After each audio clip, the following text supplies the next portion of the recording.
আলহামদুলিল্লাহি রব্বিল আলামিন ওয়াল আকিবাতু লিল মুত্তাকিন ওয়াসসালাতু ওয়াসসালামু আলা নাবিয়্যিনা মুহাম্মদ সাল্লাল্লাহু আলাইহি ওয়াসাল্লাম ওয়া আলা আলিহি ওয়া আসহাবিহি আজমাইন। সুপ্রিয় দর্শক শ্রোতা, আসসালামু আলাইকুম ওয়া রাহমাতুল্লাহি ওয়া বারাকাতুহু। সময় সংবাদের নিয়মিত অনুষ্ঠান তাসাউফ থেকে আপনাদের সকলকে জানাচ্ছি আন্তরিক শুভেচ্ছা ও মোবারকবাদ। সুপ্রিয় শ্রোতা, আজ আমরা আলোচনা করব মদিনা শরীফের গুরুত্ব ও ফজিলত এই সম্পর্কে। সুপ্রিয় শ্রোতা, মদিনা শরীফ মুসলমানদের জন্য মক্কার পর দ্বিতীয় বৃহত্তম পবিত্র স্থান, যেখানে রাসূল আকরাম সাল্লাল্লাহু আলাইহি ওয়াসাল্লামের রওজা মোবারক অবস্থিত। মসজিদে নববী এবং হিজরতের কেন্দ্রবিন্দু হিসাবে এর গুরুত্ব ও ফজিলত অপরিসীম। এটি একটি হারাম বা সংরক্ষিত শহর, যেখানে দাজ্জাল ও মহামারী প্রবেশ করতে পারে নাই এবং পারবে না। রাসূল আকরাম সাল্লাল্লাহু আলাইহি ওয়াসাল্লাম এই শহরে বসবাস করা এবং ইবাদতকে বরকত এবং নিরাপত্তা হিসাবে অভিহিত করেছেন। রাসূল আকরাম সাল্লাল্লাহু আলাইহি ওয়াসাল্লাম বলেছেন, ইন্না ইব্রাহিম হাররামা মাক্কাতা ওয়া ইন্নী হাররামতুল মাদিনা। অর্থাৎ নিশ্চয়ই ইব্রাহিম মক্কাকে হারাম বলে ঘোষণা দিয়েছেন, আর আমি মদিনাকে হারাম বলে ঘোষণা করলাম। সহিহ মুসলিম, হাদিস নং 2423।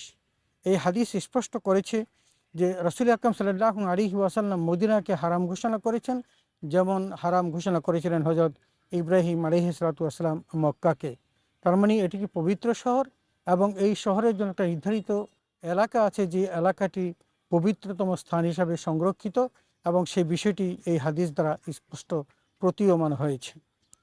সুপ্রিয় শ্রোতা, মদিনা শরীফের প্রধান গুরুত্ব ও ফজিলত। 1 নম্বর, মদিনাতুর রাসূল বা রাসূলের শহর। 2 নম্বর, মসজিদে নববীর মর্যাদা। 3 নম্বর, মদিনা শরীফ হাদিসে বর্ণিত হারাম। 4 নম্বর, দাজ্জাল ও মহামারী থেকে সুরক্ষা। 5 নম্বর, দুনিয়ার বুকে বেহেশতের বাগান মদিনা। 6 নম্বর, মদিনায় নবীজির ভালোবাসা ও বরকত নিহিত। এবং 7 নম্বর, মদিনায় মৃত্যুবরণকারীর জন্য সুপারিশ। সুপ্রিয় শ্রোতা, আসুন আমরা এই বিষয়গুলোর বিস্তারিত শুনি।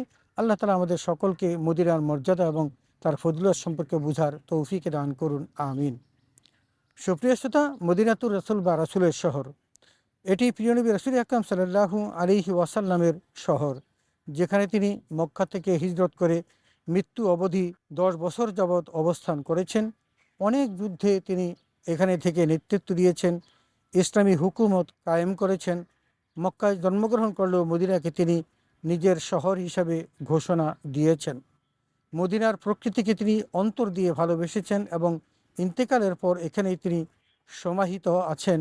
আমরা সকলেই জানি, হযরত রাসূল আকরাম সাল্লাল্লাহু আলাইহি ওয়াসাল্লাম যখনই তিনি বাহিরে যেতেন, তিনি এসে উহুদ পাহাড়কে দেখে তিনি আনন্দিত হতেন, এবং তিনি বলতেন, আমি উহুদকে ভালোবাসি, হে আল্লাহ, এই উহুদের সাথে আমার যে সম্পর্ক, আমার সাহাবীদের সম্পর্ক, তেমনিভাবে তুমি বৃদ্ধি করে দাও।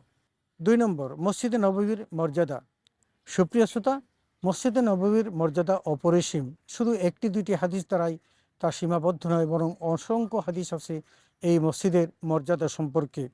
রাসূল আকরাম সাল্লাল্লাহু আলাইহি ওয়াসাল্লাম নামাজের গুরুত্ব সম্পর্কে বলেছেন, সলাতু ফি মসজিদি আফদালু মিন আলফি সলাতিন ফিমা সাওয়া ইল্লাল মসজিদুল হারাম, ওয়া সলাতু ফিল মসজিদুল হারাম আফদালু মিন মিয়াতি আলফি সলাতিন ইল্লা সাওয়া।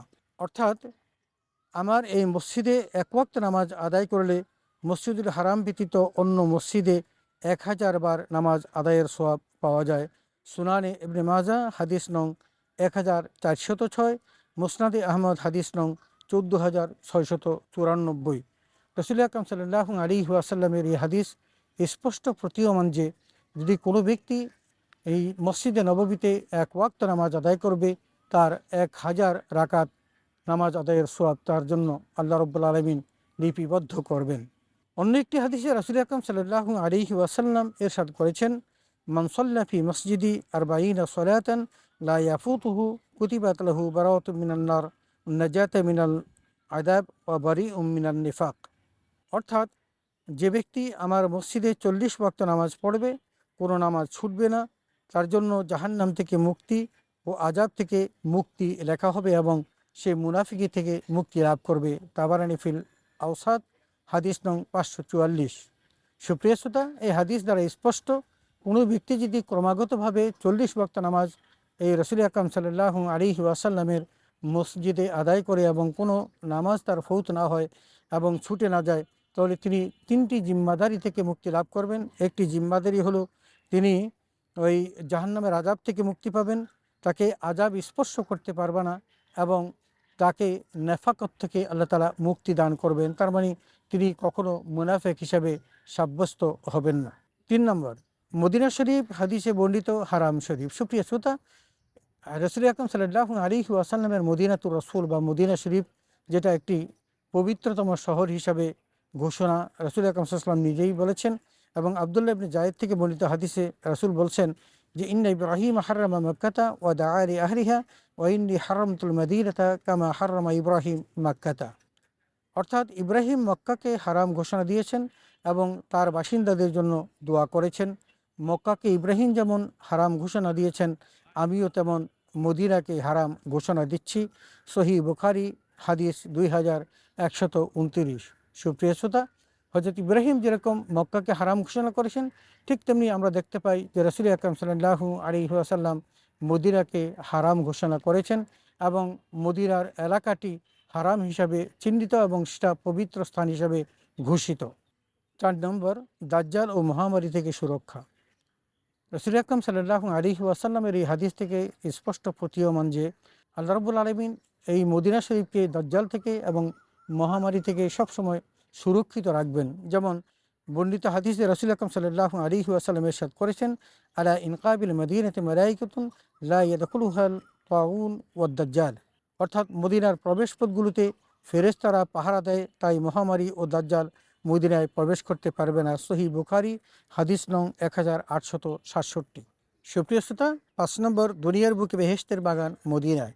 হযরত আবু হুরায়রা বর্ণিত হাদিস রাসূল আকরাম সাল্লাল্লাহু আলাইহি ওয়াসাল্লাম ইরশাদ করেছেন, মা বাইনা কবরি ও মিম্বারি রাউযাতুম মিন রিয়াজিল জান্নাহ।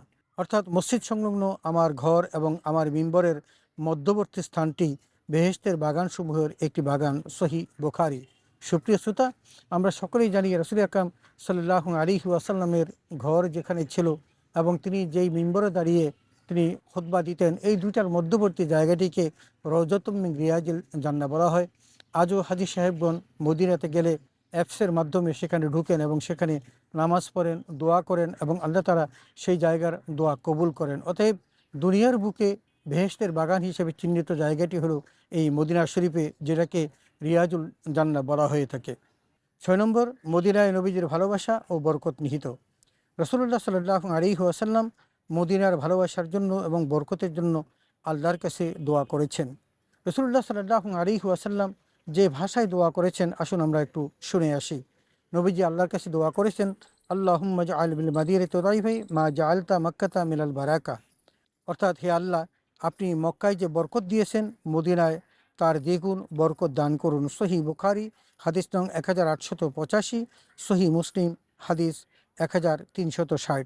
সুপ্রিয় শ্রোতা, আমরা এই হাদিস থেকে স্পষ্ট বুঝতে পারলাম যে রাসূল আকরাম সাল্লাল্লাহু আলাইহি ওয়াসাল্লাম মক্কার চেয়ে দ্বিগুণ ভালোবাসা প্রদান করার জন্য আল্লাহর কাছে প্রার্থনা করেছেন এবং বরকত নাজিল করার জন্য আল্লাহর কাছে প্রার্থনা করেছেন। সুপ্রিয় শ্রোতা, 7 নম্বর, মদিনায় মৃত্যুবরণকারীর জন্য সুপারিশ। সুপ্রিয় শ্রোতা, নবীজি সাল্লাল্লাহু আলাইহি ওয়াসাল্লাম মদিনায় মৃত্যুবরণ করার ব্যাপারে উৎসাহ প্রদান করেছেন এবং মানুষকে সুপারিশ করবেন মর্মে তিনি আহ্বান করেছেন। তিনি বলেছেন, মান ইসতাতা ইয়ামুত বিল মাদিনাতি ফালিয়ামুত বিহা ফাইন্নী আশফাউ লিমান ইয়ামুতু বিহা। অর্থাৎ, যার পক্ষে সম্ভব মদিনায় মৃত্যুবরণ করা, সে যেন সেখানে মৃত্যুবরণ করে, কেননা মদিনায় যে মারা যাবে আমি তার পক্ষে সুপারিশ করব। সহিহ মুসলিম হাদিস নং 1374। সুপ্রিয় শ্রোতা, রাসূল আকরাম সাল্লাল্লাহু আলাইহি ওয়াসাল্লাম এই হাদিসখানার মধ্য দিয়ে মানুষকে উৎসাহিত করেছেন, যদি তার পক্ষে সম্ভব হয় সে যেন মদিনায় বসবাস করে এবং মদিনাতে তিনি ইন্তেকাল করেন। আমরা দেখেছি হযরত ইমাম মালিক রাহিমাহুল্লাহ তিনি জীবনের 30টি বছর পর্যন্ত মদিনাতে দর্স দিয়েছেন এবং তিনি একদা স্বপ্নে আল্লাহর ঘর মক্কা তাকে ডাকছেন বলে তিনি বহুবার দেখলেন, কিন্তু তারপরেও তিনি মক্কা কখনো তিনি যান নাই এবং এই মর্মে তিনি যান নাই যে আমি যদি মক্কায় চলে যাই এবং সেখানে যদি আমার ইন্তেকাল হয়, তাহলে আমি মদিনায় আর ফিরে আসতে পারবো না, কেউ আমাকে মদিনাতে দাফন করবে না। শুধু এই কারণেই যারা মদিনায় মারা যাবে তাদের সুপারিশ করবেন মর্মে এই হাদিসে স্পষ্ট বর্ণনা দিয়েছেন। সুপ্রিয় শ্রোতা, রাসূল আকরাম সাল্লাল্লাহু আলাইহি ওয়াসাল্লাম তার কবর ও জিয়ারতকারীকে পর্যন্ত সুপারিশ করবেন, এই মর্মে আমরা একখানা হাদিস দেখতে পাই। নবীজি সাল্লাল্লাহু আলাইহি ওয়াসাল্লাম বলেছেন, মান যারা কবরি ওয়াজাবাত লাহু শাফাআতি। রাসূল বলছেন, যে ব্যক্তি আমার কবর জিয়ারত করবে তার জন্য সুপারিশ করা আমার জন্য ওয়াজিব হয়ে যাবে। সুপ্রিয় শ্রোতা, কত বড় খুশনসিব ওই ব্যক্তির জন্য যেই ব্যক্তি মদিনাতে যাবে এবং নবীজি সাল্লাল্লাহু আলাইহি ওয়াসাল্লামের রওজা মোবারক জিয়ারত করবে। সুপ্রিয় শ্রোতা, আসুন মদিনা শরীফের গুরুত্ব ও ফজিলত সম্পর্কে আমরা যে আলোচনা শুনলাম, যে হাদিসগুলো পেলাম, আমরা এগুলোর প্রতি বিশ্বাস স্থাপন করে নবীর প্রতি ভালোবাসা উজাড় করে দিই এবং আমরা মদিনা শরীফে গিয়ে 40 ওয়াক্ত নামাজ পড়ি, নবীর রওজা জিয়ারত করি, কারণ নবী যে রওজা জিয়ারত করলে শাফাআত নসিব হবে। এবং আমরা চেষ্টা করি মদিনাতুল মুনাওয়ারাতে আমরা যেন আমাদের জীবনের শেষ নিঃশ্বাসটুকু ফেলতে পারি, তাহলে রাসূল আকরাম সাল্লাল্লাহু আলাইহি ওয়াসাল্লাম আমাদের পরকালীন মুক্তির জন্য সুপারিশ করবেন। আল্লাহ তাআলা আমাদের সকলকে সে তৌফিক দান করুন, আমিন। ওয়া আখিরু দাওয়ানা আলহামদুলিল্লাহি রাব্বিল আলামিন। আসসালামু আলাইকুম ওয়া রাহমাতুল্লাহি ওয়া বারাকাতুহু।